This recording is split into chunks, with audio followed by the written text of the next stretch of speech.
L'invité café. L'invité café, toujours axé sur les prochaines élections municipales et communautaires. Nous recevons ce matin un des candidats à la mairie de Matoury, Roland Léandre, tête de liste d'une équipe d'accompagnement. Il répond à nos questions ce matin. Bonjour Roland Léandre. Oui, bonjour. Alors ça vous fait quoi d'aller vous attaquer à un ancien du Parti Socialiste Guyanais, Serge Smock? Rien de particulier, je ne m'attaque pas à Serge Smock. Je viens faire une proposition de projet aux Matouriens.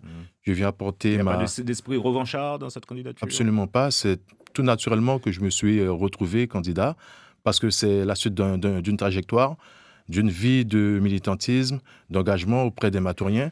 Donc, il était normal que j'arrive aujourd'hui et que je propose mes services aux Matouriens. Conquérir une grosse mairie, cela fait partie de la stratégie de renouveau du Parti Socialiste Guyanais, justement.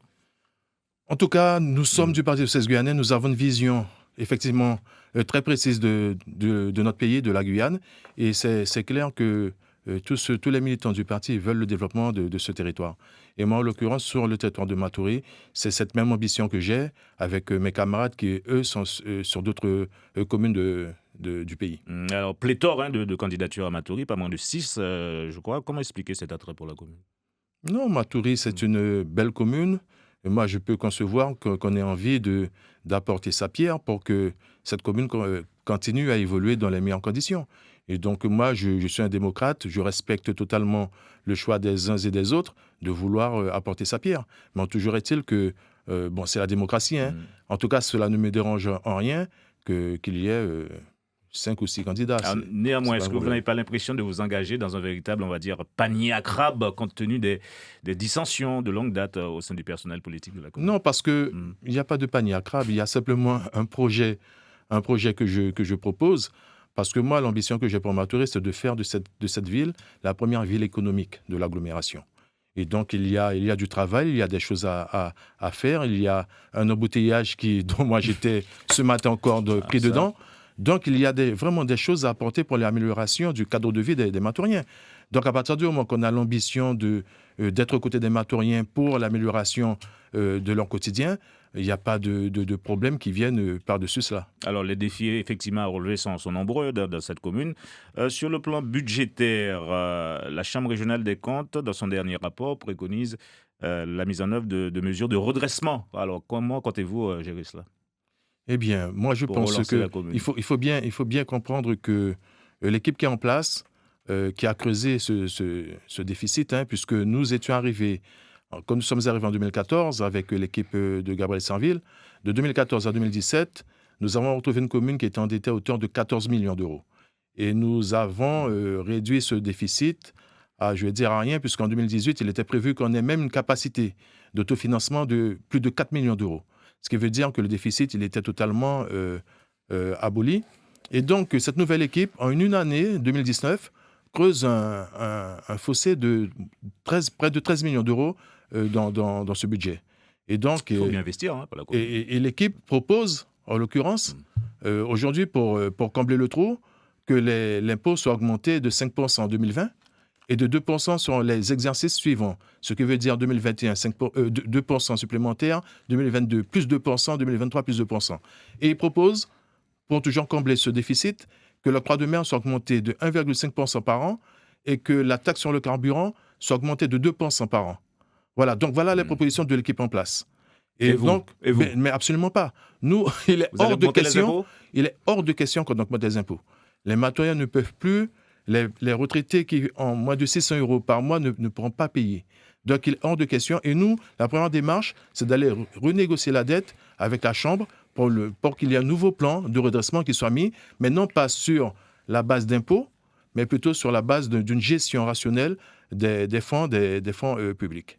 Olivier Daman. Oui, alors, au-delà de cette question budgétaire, on a constaté, peut-être même vous, que depuis l'arrivée donc, de Serge Smock, donc l'équipe sortante, il y a une espèce de retour au calme à la mairie, de sérénité à la municipalité de Matoury. Comment l'expliquer? Non, c'est pas... Vous savez, de la première partie de la mandature, il y avait peut-être des dissensions entre hommes, mais nous avons beaucoup travaillé. Pour preuve, nous avons réduit ce déficit à peau de chagrin. Donc, c'est qu'il y a vraiment eu un travail peut-être que les Matouriens n'ont pas vu. Mais moi, en l'occurrence, j'ai fait pour plus de 300 commissions pour pouvoir apporter les réponses aux problématiques que rencontraient les Matouriens. Donc, nous avons travaillé. Aujourd'hui, qu'est-ce qui se passe? Eh bien, il y a des élus qui ont totalement déserté les conseils municipaux, qui ont déserté les commissions. Pourquoi? Parce qu'à chaque fois que vous allez dans ces instances-là, eh bien, les procès-verbaux qui en découlent ne reflètent pas la réalité de ce qui s'est passé. Donc, on est face à une équipe qui n'arrête pas de modifier les décisions qui sont prises. Les délibérations, les procès-verbaux sont totalement erronés. Donc, il vaut mieux, en tout cas, ce qui me concerne, j'ai choisi de rester loin de tout cela pour ne pas être entraîné dans des complications par la suite. Alors justement, vous avez dit, hein, le travail de la première partie de la mandature n'a visiblement pas été vu par les Matouriens, ce que vous dites. Est-ce que justement, ce n'est pas un handicap pour vous qui vous représentez, qui vous présentez juste aujourd'hui? Non, parce qu'à l'occasion de cette élection municipale, nous avons l'occasion effectivement de discuter, de rencontrer la population. Et c'est peut-être le moment rêvé pour nous d'expliquer aux Matouriens les tenants et les aboutissants d'une mandature. Où moi, je considère que nous avons quand même bien. Voilà, et nous allons expliquer. Nous sommes là pour ça et c'est vraiment l'occasion rêvée pour rencontrer les Matouriens.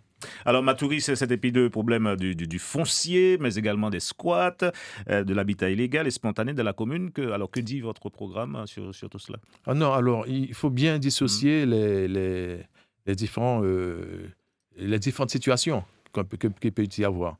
Il y a l'habitat spontané qui agit au quotidien. Là, il faut être dans la prévention.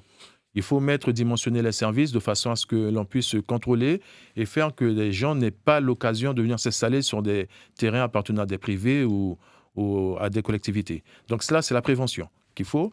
Et puis pour le reste, il y a des personnes qui sont installées dans des zones depuis 30-40 ans, ce sont des terrains communaux, des terrains d'État. Il faut régulariser ces gens-là. Puisque de toutes les façons, il est clair qu'on ne va pas venir les mettre dehors. Il faut les régulariser, il faut leur permettre d'acquérir les parcelles. Et quand ce sont des terrains communaux, eh bien, cet argent-là viendrait grossir les recettes communales. Et donc, nous permettre de combattre la dette. Des candidats dit que si je suis élu, il n'y aura pas de destruction de squat dans ma commune. Est-ce que vous êtes également sur cette lignée-là? Écoutez, moi, quand il y a destruction, c'est qu'il y a une décision de justice qui a été prononcée. Moi, je n'irai jamais contre la décision. Il faut savoir que quand vous êtes maire, quand on est maire, on est le premier magistrat. On est officier de police judiciaire. Donc, on ne peut pas aller à l'encontre des décisions du tribunal. C'est clair, mais bon, donc, tout ce qui est décidé... défendre les intérêts de ses administrés. Mais on défend les intérêts en amont. On défend les intérêts en préservant les espaces, en faisant de la prévention. À partir du moment que le dossier est arrivé devant les tribunaux, le maire n'a plus rien à y faire. Il faut laisser les choses se faire conformément à la République. Voilà. Voilà. Donc, en tant que maire, je ne viendrai jamais m'opposer à une décision du tribunal. Alors, Matoury, bon, c'est le bourg, et ces écarts, on va dire, Balata, Kogno, Maya et autres. Comment mailler ces différents quartiers et créer du lien social entre les différentes communautés, quid de l'insertion des jeunes notamment? Eh bien, écoutez, mon projet, justement, c'est comme je vous l'ai dit, c'est de faire de Matoury la première ville économique de l'agglo. Et pourquoi? Parce que Matoury, c'est vraiment Matoury qui donne la cohérence territoriale de l'agglomération. Matoury est en connexion avec toutes les communes donc de l'agglo, que ce soit Cayenne, Montjoly, Macouria, Mont-Saint-Antoine-Grande, Ouroura. Donc, il serait normal, effectivement, que Matoury soit le centre, je vais dire, du monde, dans ce cas-là.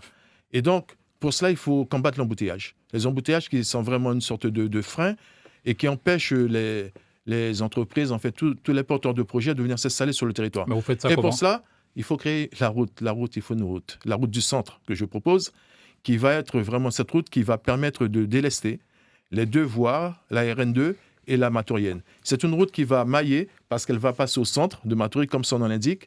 Bon, je ne sais pas si je dois donner le trajet rapidement. Payé par qui? Eh bien, par les différents institutionnels. Comme nous savons, les plans de financement qui sont faits à partir de pourcentage communal et les 80% par les partenaires institutionnels.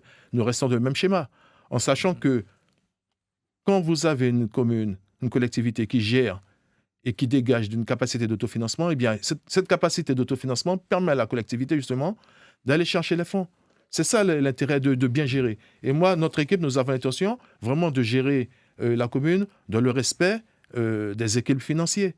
il n'est pas question qu'on fasse du n'importe quoi, parce que quand on fait du n'importe quoi, on s'endette, et quand on s'endette, on ne peut plus répondre à nos besoins d'infrastructure. Un taux de chômage qui avoisine les 48%, c'est chez les 15-24 ans.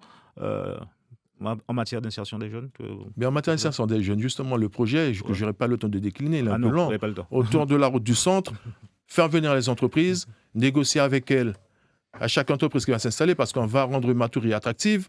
Il faut qu'il y ait un attrait à venir sur Matoury, et discuter avec les entreprises pour qu'un pourcentage des employés soient des employés des jeunes du territoire. Donc ce sera déjà une première réponse en termes d'insertion pour les jeunes de Matoury. Et puis il y a d'autres principes, donc des équipements sportifs, culturels. Voilà, donc nous avons pas mal de projets qu'il faudra un peu plus de temps pour nous de décliner. Vous aurez l'occasion de le faire sur cette antenne, Roland Léandre. Merci d'avoir accepté notre invitation. Donc, candidat à Matoury, au même titre que Serge Smock, le maire sortant, Hubert Contou, Jean-Pierre Romillac, Jean-Victor Castor et Marius Florella. C'est moi, merci. L'invité café. Suivez l'info sur Guyana Première, télé, radio et Internet.